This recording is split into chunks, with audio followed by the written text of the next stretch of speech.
எல்லோருக்கும் இந்நேர வந்தனங்களது. இன்றைய நமக்குரிய வீடியோ கிளிப்ல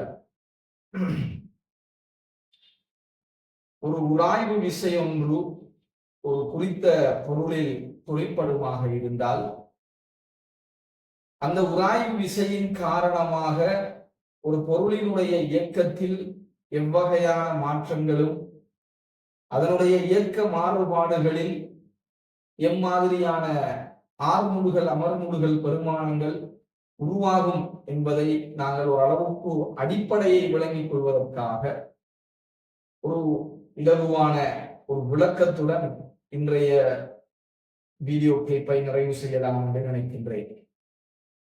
இதுல நான் ஒரு கேள்வியை கருதுறேன். ஒரு குறிப்பிட்ட ஒப்பமற்ற ஒரு மேற்பரப்புல அல்லது உராய்வுள்ள ஒரு மேற்பரப்புல ஒரு பெட்டி வைக்கப்பட்டிருக்கு. இந்த பெட்டிக்கு நான் 10 நியூட்டன் விசையை கிடை விசையாக பிரயோகிக்கிறேன். இந்த பெட்டியினது திணிவு 2 கிலோகிராம். இந்த பெட்டிக்கும் தரைக்கும் இடையில் 2 விதமான உராய்வு குணகங்கள் சொல்றாங்க. ஒரு உராய்வு குணகம் 0.4, இன்னும் ஒரு உராய்வு குணகம் 0.2. சரி,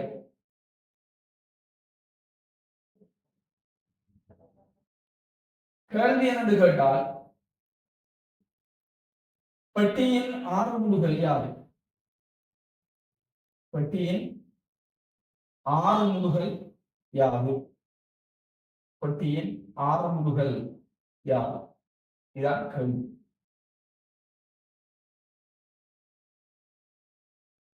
முதல்ல நான் முடிவெடுக்கணும், இந்த பெட்டியானது இயக்கம் அடையும். இந்த பெட்டியில தொழிற்படுகின்ற விசைகள் என்னங்கிறத நான் கருதினால், இது ஒரு ஒப்பமற்ற மேற்பரப்பாக இருப்பதனால் இங்கால நான் விசை கொடுக்கின்ற போது இந்த பெட்டியானது இங்கால இயங்கும் அல்லது இயங்க எத்தனிக்கும். இயங்கலாம் அல்லது இயங்க எத்தனிக்கலாம். அந்த இயங்குகின்ற அல்லது இயங்க எத்தனிக்கின்ற திசைக்கு எதிர் திசையில் தொழிற்படுகின்ற தடை விசைதான் உராய்வு. இயங்குகின்ற அல்லது இயங்க எத்தனிக்கின்ற திசைக்கு எதிர் திசையில் தொழிற்படுகின்ற ஒரு தடை விசைதான் உராய்வு. சரி,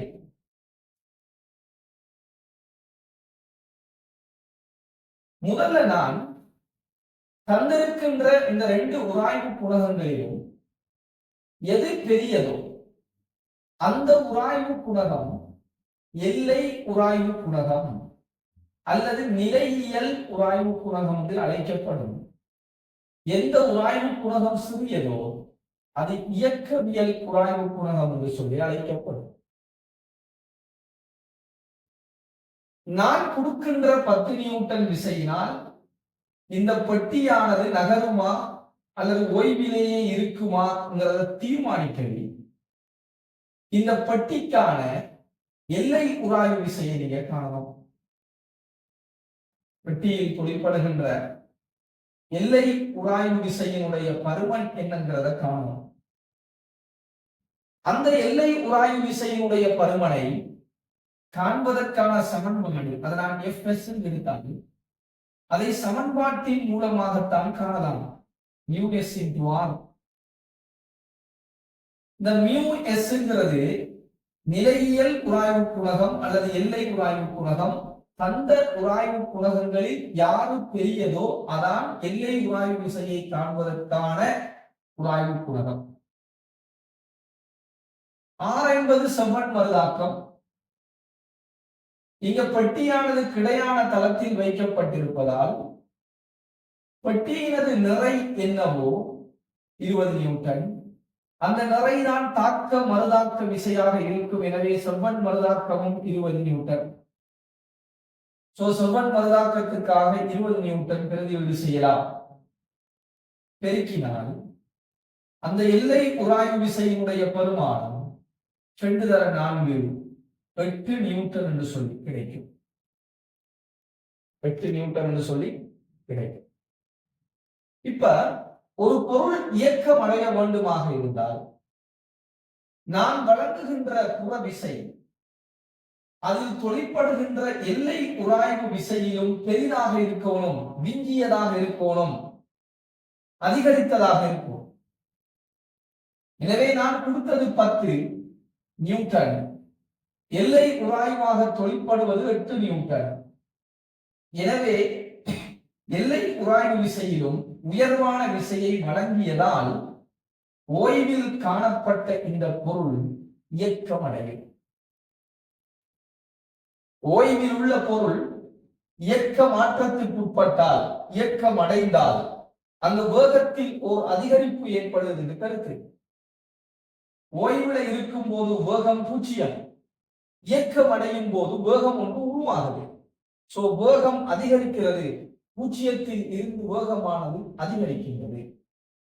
வேகமானது அதிகரிக்கின்றது என்று சொன்னால் பொருளில் ஆர்முடுகள் தொழிற்படுகின்றது என்று கருத்து. ஆர்முடுகள் ஒன்று தொழிற்படுகிறது. பொருளானது இயங்குமா இயங்காதா என்கிறத நாங்க தீர்மானிக்கிறதுக்காகத்தான் எல்லை உராய்வு விசையினுடைய பருமனை நாங்கள் கணிக்கிறோம். பொருள் இயங்குது என்று முடிவு வந்துட்டால், பொருளானது இயக்கம் அடையலாம் என்று சொன்னால் அந்த பொருளில் தொழிற்படுகின்ற உராய்வு விசை இயக்கவியல் உராய்வு விசை என்று அழைக்கப்படும். ஒரு பொருளில் ஒரு சந்தர்ப்பத்தில் ஒரு வகையான உராய்வு விசைதான் தொழிற்படலாம். ஒன்று ஓய்வில் இருந்தால் நிலையியல் உராய்வு விசை இருக்கும், அதி உச்ச நிலையியலாக எல்லை வரைக்கும் போகலாம். அல்லது இயக்கம் அடையலாம் என்று சொன்னால் இயக்கவியல் உராய்வு விசைதான் அந்த பொருளை இருக்கும். அங்க நிலையியலோ எல்லையோ அந்த சந்தர்ப்பத்தில் இருக்காது. எனவே இயங்குது, ஆர்முடுகுது, வேக மாற்றங்கள் உண்டு. எனவே இங்க தொழிற்படுகின்ற இந்த பொருளில் தொழிற்படுகின்ற, இயங்கும் போது தொழிற்படுகின்ற உராய்வின் வகை இயக்கவியல் உராய்வு விசைதான் இந்த பொருளில் இந்த சந்தர்ப்பத்தில் தொழிற்படும். அந்த இயக்கவியல் உராய்வு விசையையும் நாங்க சமன்பாட்டின் மூலம்தான் கணிக்க வேண்டும். சமன்பாடு FD டிரெக்ஷனல்ங்கிறதால μD into R. இயக்கவியல் உராய்வு குணகம் தர செவ்வன்மதான். தரப்படுகின்ற உராய்வு குணகங்களில் சிறிய பெருமானமான உராய்வு குணகமே இயக்கவியல் உராய்வு குணகமாக இருக்கும். செவ்வன் மருதாக்கம் வளமைக்குமான 20 நியூட்டன்கிறது கிடைக்கும். எனவே 4 நியூட்டன் என்று சொல்றதுதான் இயக்கவியல் உராய்வு விசை. எப்போதும் இயக்கவியல் உராய்வு விசையினுடைய பருமனானது எல்லை உராய்வு விசையின் பருமனிலும் சிறிதாகத்தான் வரும். எப்போது அதுபோல இயக்கவியல் உராய்வு குணகத்தின் பருமானமானது எல்லை அல்லது நிலையியல் உராய்வு குணகத்திலும் சிறிதாகத்தான் வரும். இப்ப இந்த சந்தர்ப்பத்துல இந்த பெட்டி கிடையான இயக்கத்தை காட்டுது. அந்த கிடையான இயக்கத்தின் போதான தடை விசையாக இயக்கவியல் உராய்வு விசையான 4 நியூட்டன் தான் தொழிற்படுமே ஒழிய எல்லை உராய்வு விசையான 8 நியூட்டனில் தொழிற்படாது. எனவே எல்லை உராய்வு விசையையும் சமன்பாட்டில் தான் காணணும், இயக்கவியல் உராய்வு விசையையும் சமன்பாட்டில் தான் காணணும்.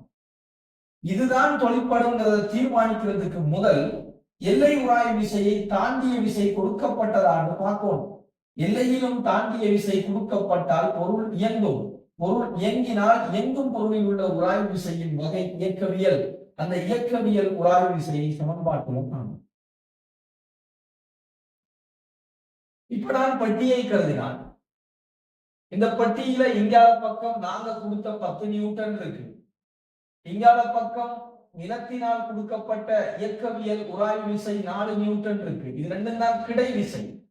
கிடையாக அந்த பொருளானது நாங்கள் கொடுத்த விசையின் திசையில் ஆறுமுடுகள் அடையும். எனவே இந்த சந்தர்ப்பத்தில் இந்த திணிவினது ஆறுமுடுகள் திசைக்காக நியூட்டனின் இரண்டாம் விதிப்படி F net சமன் ma சமன்பாட்டை நாங்கள் பயன்படுத்தணும். கண்டிப்பாக திசை போடும். நான் எடுத்த திசையில் நான் வழங்கிய புறவிசை இருக்கிறதால நேர் 10, எதிர் திசையில நான் எடுத்த திசைக்கு எதிரான திசையில உராய்வு இருக்கிறதால மறை 4 சமன் திணிவுக்காக 2 கிலோகிராம் ஆறுமுடுகள் என்னங்கிறது நம்மட கேள்வி. எனவே 10ல 4 போனால் 6 சமன் 2a.